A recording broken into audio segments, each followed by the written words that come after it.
తిరుపతి జిల్లాలో గంజాయి అక్రమ రవాణాపై పోలీసులు ఉక్కుపాదం మోపారు. తిరుపతి నాయుడుపేట జాతీయ రహదారిపై చంద్రగిరి పోలీసులు తనిఖీలు చేపట్టారు. అక్రమంగా తరలిస్తున్న 32 కిలోల గంజాయిని వాహనాన్ని స్వాధీనం చేసుకున్నారు. ఒడిశా నుంచి తమిళనాడుకు గంజాయి తరలిస్తున్న పొన్నుస్వామి సెల్వరాజ్ను అరెస్టు చేసినట్లు జిల్లా ఎస్పీ సుబ్బారాయుడు తెలిపారు. గంజాయి అక్రమ రవాణాకు పాల్పడితే పీడీ యాక్ట్ నమోదు చేస్తామని ఎస్పీ హెచ్చరించారు.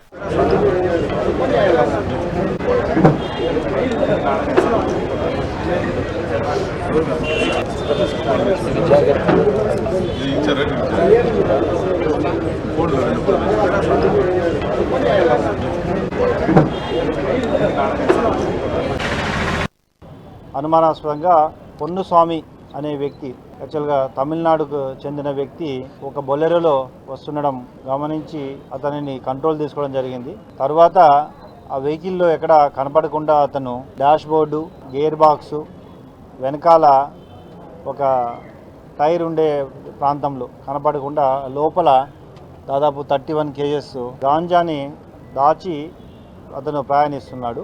ఇతను ఒరిస్సా ప్రాంతంలో ఒకప్పుడు చదువుకున్నాడు.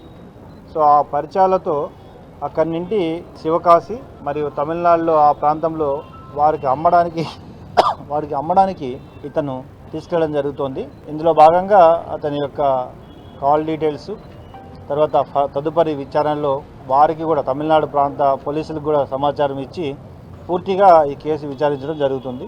ఈ కేసులో ముఖ్యంగా కేవలం వెహికల్ బయటికి కనపడే విధంగా వెళ్తున్నా కానీ మా చంద్రగిరి పోలీసు వారు మా డాగ్ స్క్వాడ్లో ఉండే ట్రేసర్ డాగ్ని సపరేట్గా ఈ గాంజా లేదా డ్రగ్స్ని ఐడెంటిఫై చేసే డాగ్ని తీసుకొచ్చి డాగ్ ద్వారా ఇది పూర్తిగా సమాచారాన్ని ఎక్కడ ఉంది తీసుకొని తీయడంలో